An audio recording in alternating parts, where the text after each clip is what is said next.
associados. Da Sociedade Brasileira de Neurocirurgia, meus amigos e amigas. Hoje temos o prazer e a honra de estar com um ilustre professor de renome internacional da psiquiatria, o professor Arthur Guerra, professor titular da Faculdade de Medicina do ABC. Me deu aula, fui interno dele na Universidade de São Paulo, também é lá do Instituto de Psiquiatria, do IPQ, da USP, e é um prazer muito grande, é uma das maiores autoridades no mundo em suicídio e adição de drogas, e por isso hoje a gente convidou, porque a gente sabe que a vida do neurocirurgião em geral é uma vida estressante, principalmente no começo de carreira, durante a residência, com muita pressão. Nós temos uma tradição que vem da Hopkins, de residência médica, em que tem uma hierarquia muito forte e, às vezes, nas condições de trabalho, muitas vezes difíceis, faz com que o residente, o neurocirurgião jovem, o neurocirurgião mais maduro, tenham um quadro de depressão, um quadro de tristeza, um quadro de frustração, um quadro de hesitação. Então, nesse tocante, eu gostaria de saber do professor Arthur Guerra, muito obrigado, primeiramente, por estar aqui, quais os principais fatores de risco para o suicídio entre profissionais de saúde, principalmente médicos e neurocirurgiões? Antes de mais nada, Paulo, obrigado. Obrigado pelo convite honroso, né? Os meus colegas na Faculdade de Medicina, você, é um prazer poder estar aqui. Você foi na Hopkins, eu lembrei que em 91 e 92 eu fiz o meu pós-doutorado na Johns Hopkins, na área de álcool e drogas, né? Foi uma lembrança que veio nesse momento. Olha, o tema do suicídio é um dos maiores desafios da psiquiatria. É considerado assim, a maior urgência em psiquiatria. Então, nós estamos conversando. Se o meu telefone tocar, um paciente pensando em se matar, eu tenho que parar a gravação, eu vou atender. Porque o aviso não é um teatro, às vezes é um aviso sério e é esse o momento que nós temos para poder abordar. É uma das raras situações que na psiquiatria, a gente consegue fazer uma internação contra a vontade do paciente. Isso no geral. Na medicina, especialmente pela pressão grande que os médicos têm, pela busca de resultados e por um comportamento, vamos chamar de aspas, bullying, mas uma pressão, uma cobrança, uma negligência, às vezes, uma situação de quase humilhar o mais jovem, isso acontece com uma frequência grande. Na neurocirurgia, então, que para nós, assim, nós psiquiatras, achamos que é o máximo, né? Porque vocês conseguem abordar assuntos que a gente não consegue, só fica no campo das ideias, do pensamento, da cognição, da vontade. Vocês vão lá de forma milimétrica, né? Essa pressão é tão grande que não é raro nós temos colegas da neurocirurgia, jovens, inclusive, residentes, e não é Rio, 4 é 5, que acabam tendo a ideia e alguns têm que acontece não. Infelizmente é uma situação que acontece, herdada, né? Porque o sistema de residência médica, muitas vezes, com essa hierarquia, tem uma militarização de funções e muitas vezes, hoje, com a mudança da sociedade, não condiz muito com o ambiente atual, né? Como o estigma em torno das doenças mentais afeta os médicos e os neurocirurgiões na busca por ajuda em momentos de crise emocional ou psicológica? E quais são esses fatores de risco que levam a esses distúrbios psicológicos, né? O principal fator que impede uma abordagem mais eficiente é o estigma. É difícil para um médico que entra na faculdade E logo, segundo, terceiro, quarto ano, é colocado numa situação de querer ajudar as pessoas, isso é chamado às vezes de paciente doutor, e lida com uma frustração gigante. Muitas informações que ele tem que ler, tem que saber, é mais comum que nós temos hoje. Tem uma limitação em termos de horários, em termos de dificuldades.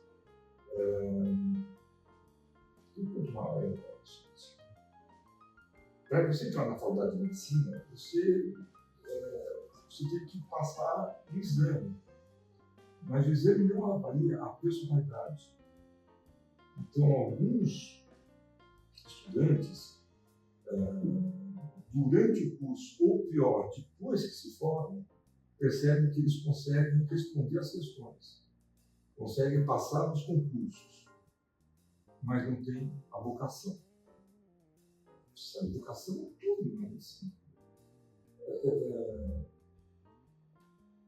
Um modelo onde nós buscamos uma medicina cada vez mais humanística, né? Respeitando o paciente, um modelo, de forma alguma sou contra, mas nós precisamos nos adaptar, que é um modelo muito diferente daquele modelo onde nós nos formamos. Eu fiz presidência, depois que me formei, estudava então. Hoje, sexta-feira, eu trabalho o dia todo, amanhã eu dou plantão, sábado da manhã eu dou outro plantão em seguida. Se bobear, dá mais um plantão sábado à noite. Feliz da vida, hein? Não é uma coisa chata.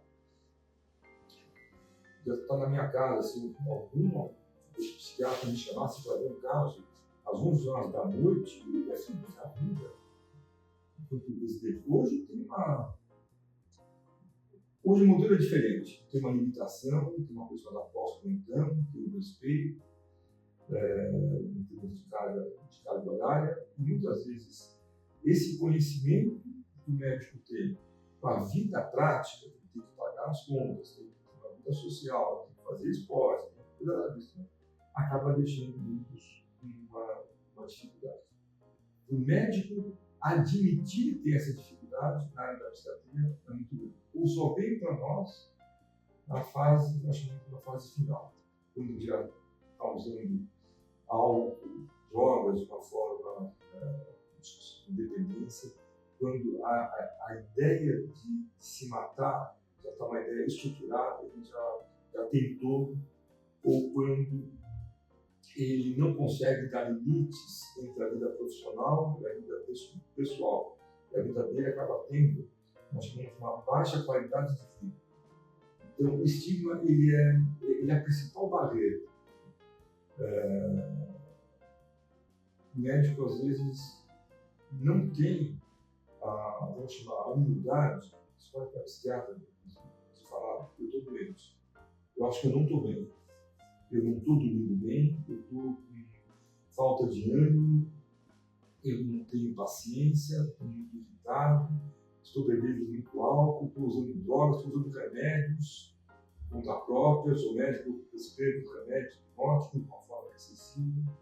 Atendi, há 3 semanas atrás, sou médico, no interior de São Paulo, tomando 180 comprimidos do sal, Zolpidem. 180. Um cirurgião.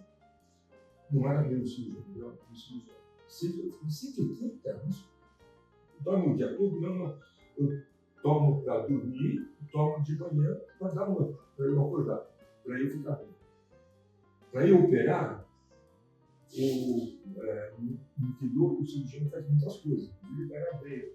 Eu pegar a veia do paciente, ele está perturbado. 180. Então, você vai ter que ser internado.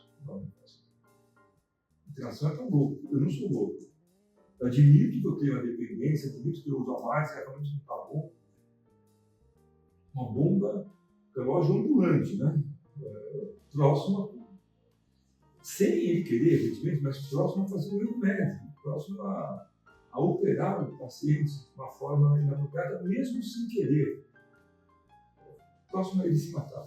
Então, é um desafio enorme para a psiquiatria.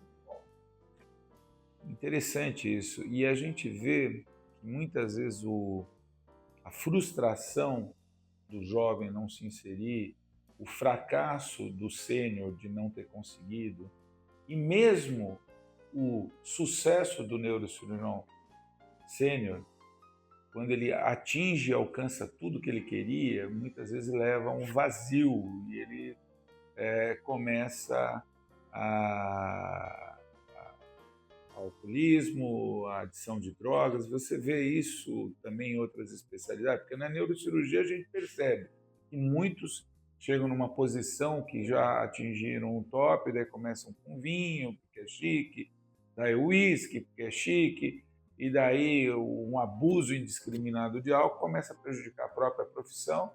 Outros, já nessa faixa entre o residente e até o mais sênior, com drogas para ficar mais ligado, e o próprio residente na frustração, mercado de trabalho, pressão em casa.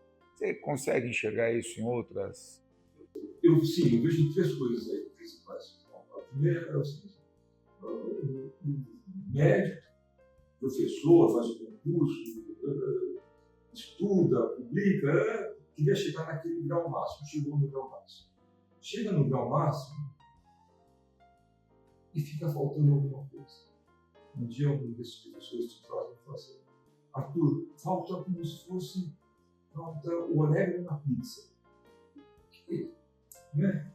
Eu tenho tudo. Eu tenho uma situação financeira estável, eu cheguei aonde eu queria chegar, eu tenho uma equipe boa, eu tenho um reconhecimento, mas me falta alguma coisa a mais. Como se isso, Paulo, pudesse ser o início de uma depressão. O que está faltando? Não sei, é um buraco aqui no meio, um vazio, não sei o que é. E nessa hora, a primeira coisa que eu vou buscar é o álcool. Uma droga legal, socialmente aceita, muitas pessoas usam álcool sem nenhum problema, mas esse, vamos chamar de professor, ele vai buscar o álcool como se fosse uma bengala, como se fosse uma muleta, para superar esse momento difícil que ele tem. Uma coisa que eu pensei, esse professor, ele falou, tem uma coisa que me deixa mais angustiado. Eu cheguei aqui em cima e tudo, eu achei que eu sei tudo. E cada vez mais eu acho que eu sei menos do que eu sabia antes. Eu sou chamado para fazer isso, aquilo, tal. Eu faço, mas eu sei pouco. Ele falou assim, é quase como se fosse um ator. Eu fico falando alguma coisa que é verdade, aquilo que eu sei, mas é muito pouco em relação ao conhecimento que eu deveria saber. Ponto número 2. Ponto número 2 é, especialmente para os mais jovens, existe uma competição muito complicada que vem de duas áreas. Que vem da área de várias faculdades de medicina produzindo, formando médicos que não têm experiência, mas que têm tempo de ficar estudando para sair concurso. Então, algumas vezes associado com uma coisa chamada inteligência artificial. Inteligência artificial disputando, não na neurocirurgia, provavelmente não, na psiquiatria menos ainda, também, mas na radiologia, na patologia, enfim, em outras áreas aí, consegue fazer diagnósticos mais rápido, consegue fazer diagnósticos mais rápido, consegue fazer tratamento ainda de forma adequada. Mas essa disputa de médicos com tempo livre para estudar inteligência artificial deixa o colega médico, muitas vezes, angustiado, preocupado e vazio. Né? Falta alguma coisa. Em terceiro lugar, foi prometido, quando esse colega médico entrou na faculdade, fez a residência depois, que ele poderia ter o que nós chamamos de sucesso. Bom, o sucesso não é assim. O sucesso não é uma coisa rápida, dessa forma.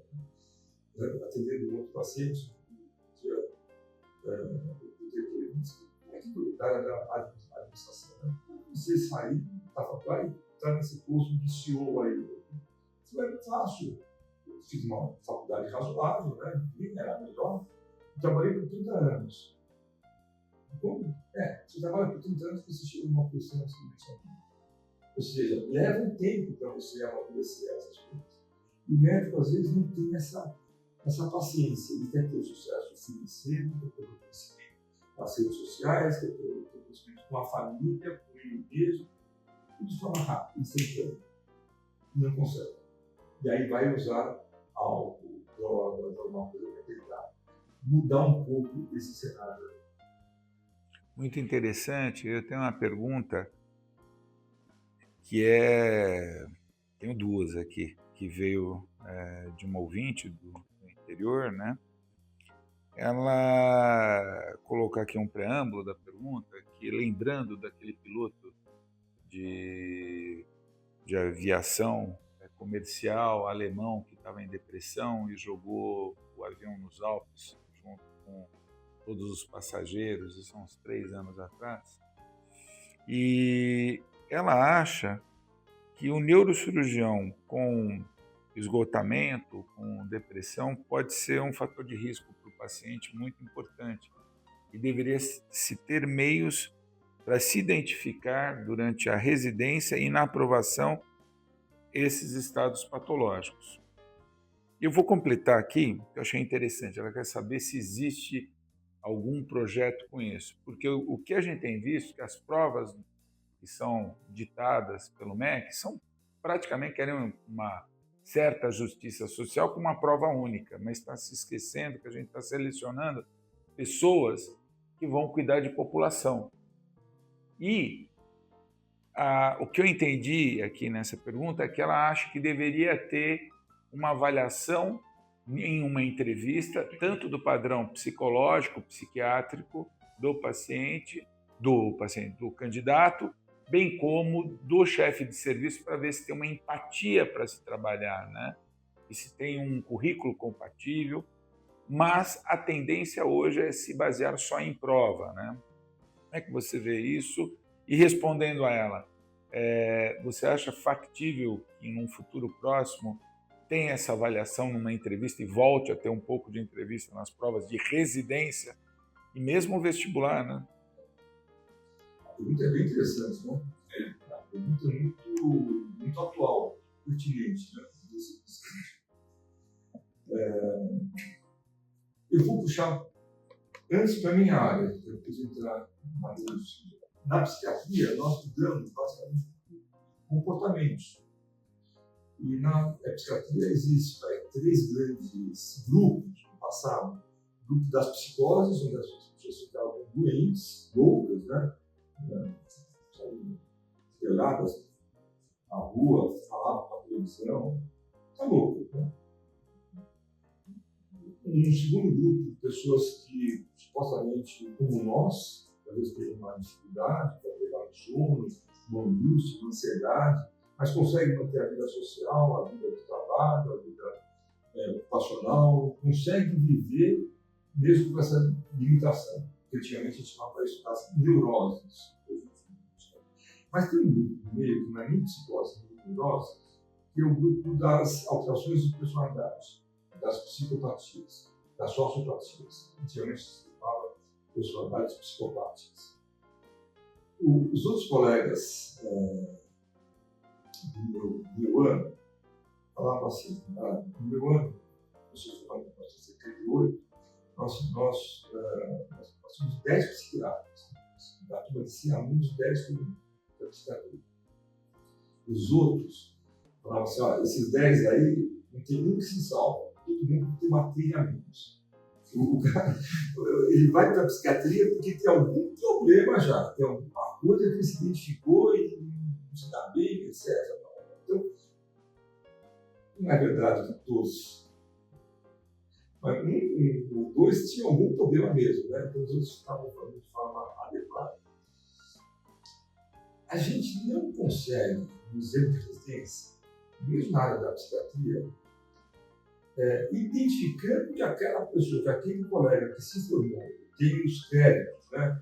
Ele passou no exame, o provão que a gente fala, mas ele não tem habilidade para ser psiquiatra. Ele não vai ser psiquiatra. Ele estuda as coisas. Um aluno da USP chegou para mim, o preceptor falou assim, o que eu preciso para entrar em primeiro lugar? Você não precisa passar na prova, muito bem, né? Não, para entrar em primeiro lugar, você precisa ir melhor do que os outros. Né? Como é que eu sei se eu sou melhor do que os outros? Eu entrei na faculdade em primeiro lugar, eu vou entrar na residência em primeiro lugar também. Residência de psiquiatria. Eu não quero um colega desses, não vai ser um psiquiatra, né? Com essa postura, com essa arrogância, com essa agressividade. Você viu que ele acabou se matando? Ele entrou e se matou depois. Alguns anos, né? Ele se matou porque ele não estava pronto para Maduro, né? Não estava mal. Nós tentamos várias vezes colocar a entrevista dentro da psiquiatria como um ponto fundamental. Nós não conseguimos. Por quê? Um aluno que estava fazendo o exame de residência, que já faz 12 anos atrás, 10 ou 12 anos atrás, ele não tinha o perfil, ele não podia ser psiquiatra, ele foi reprovado na entrevista. Mesmo tendo tido uma nota alta. E entrou com um processo contra a faculdade de medicina, nós perdemos. Porque é uma avaliação subjetiva. Entendi. Então, eu acho a entrevista da psiquiatria, mas em todas as áreas, eu acho que é super importante, deveria ser melhor avaliada. Não vejo a curto prazo, 2, 4 anos, chances de mudança em relação a isso, tomando só o cuidado que, às vezes, o chefe de serviço, não é porque ele é chefe de serviço, nós somos, não é porque nós somos que nós temos imunidade. O fato de você ser chefe de serviço não quer dizer que você seja a referência de saúde mental. Perfeito. Né? Então, é um campo excitante, um campo maravilhoso, mas muito difícil. Eu acho que é um campo difícil, mas deve ser mais difícil você operar uma artéria cerebral, sei lá, as coisas É mais difícil. Identificar é difícil. Eu lembro que a gente, numa ocasião, quando fazia entrevista, tinha sempre um psiquiatra lá na banca, eu sempre encontrei um psicólogo, um psiquiatra, ele perguntava, né? Quem é você? Como é que você se relaciona com a sua família? E eu lembro até hoje que o candidato à honestidade dele, que ele colocou, olha, eu sou uma pessoa extremamente esforçada, estudo, tenho meus problemas psiquiátricos, quais são? Fiquei internado 1 ano. Daí ficou todo mundo parado assim, ou seja, né? É difícil. E nesse tocante veio uma pergunta muito interessante, já que foge um pouco à área do suicídio e de drogas, que é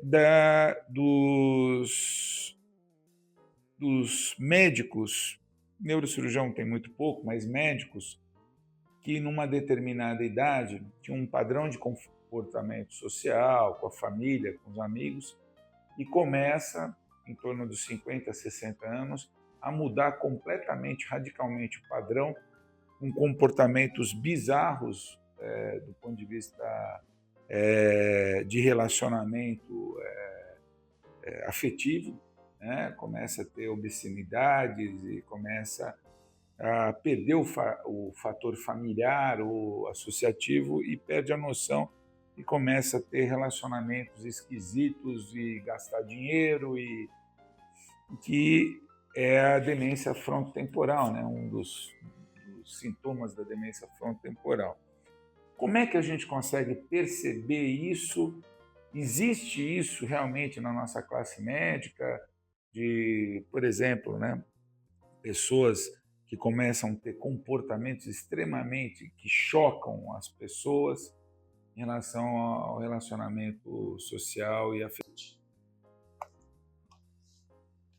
A classe médica é muito corporativa. Se você tem um colega médico algum problema nessa área, existe de forma quase que natural, assim, paternalista, a tendência de você acobertar aquilo e tentar não expor o colega, ainda mais se for alguém querido, né, numa situação que todo mundo está vendo, está estranho, está inapropriado, está inadequado.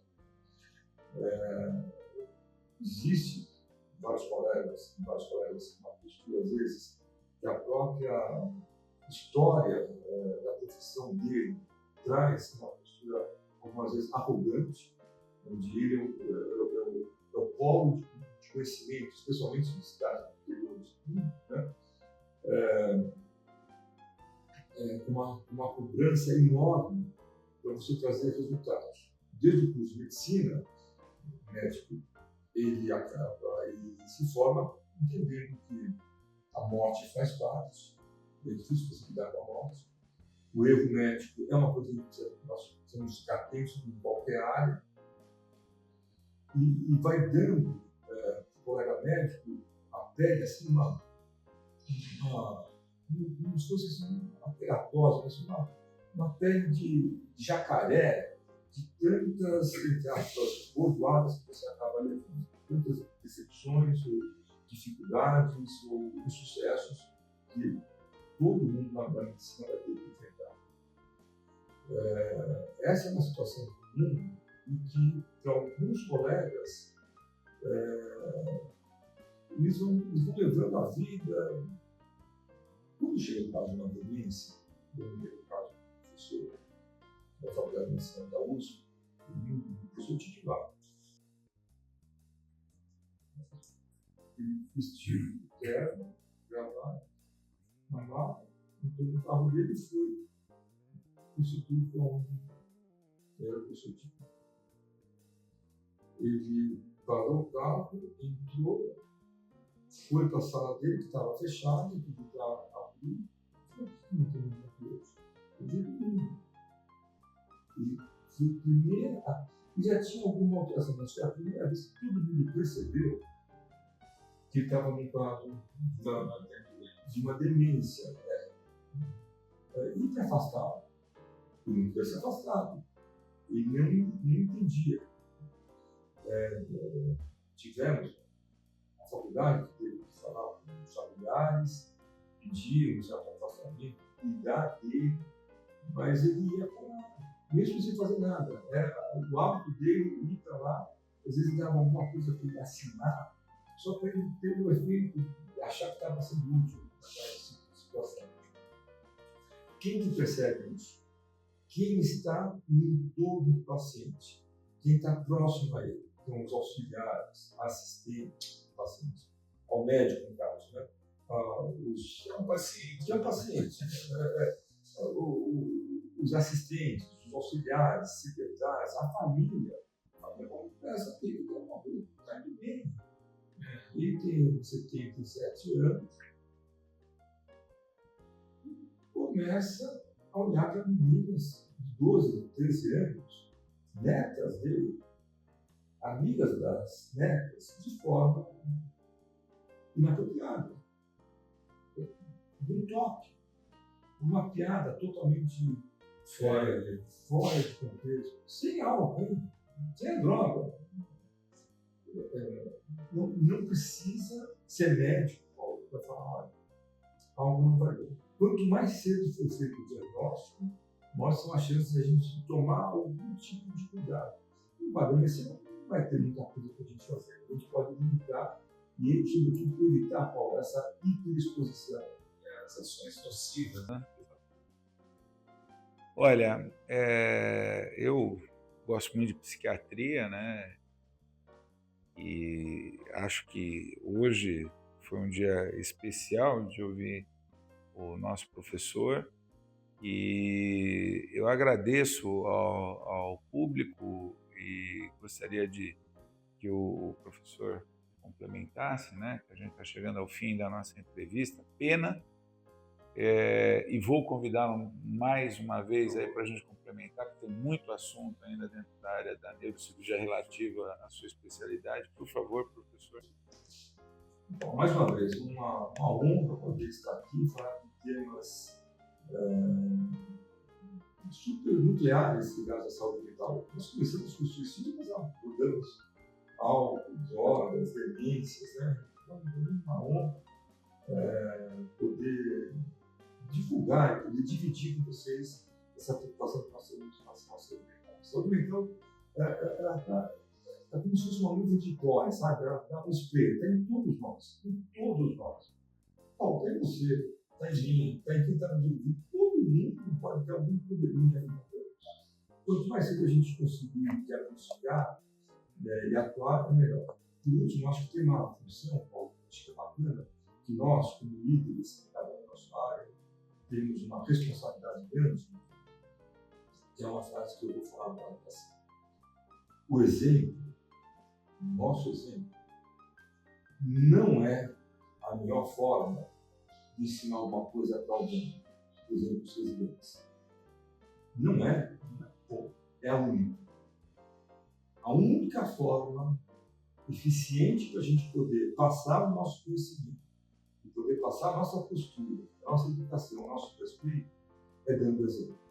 O exemplo, Paulo, vem de nós. E nós podemos, assim como vocês, cada um de vocês, podem contaminar de forma positiva as pessoas que estão próximas a vocês, próximas a nós.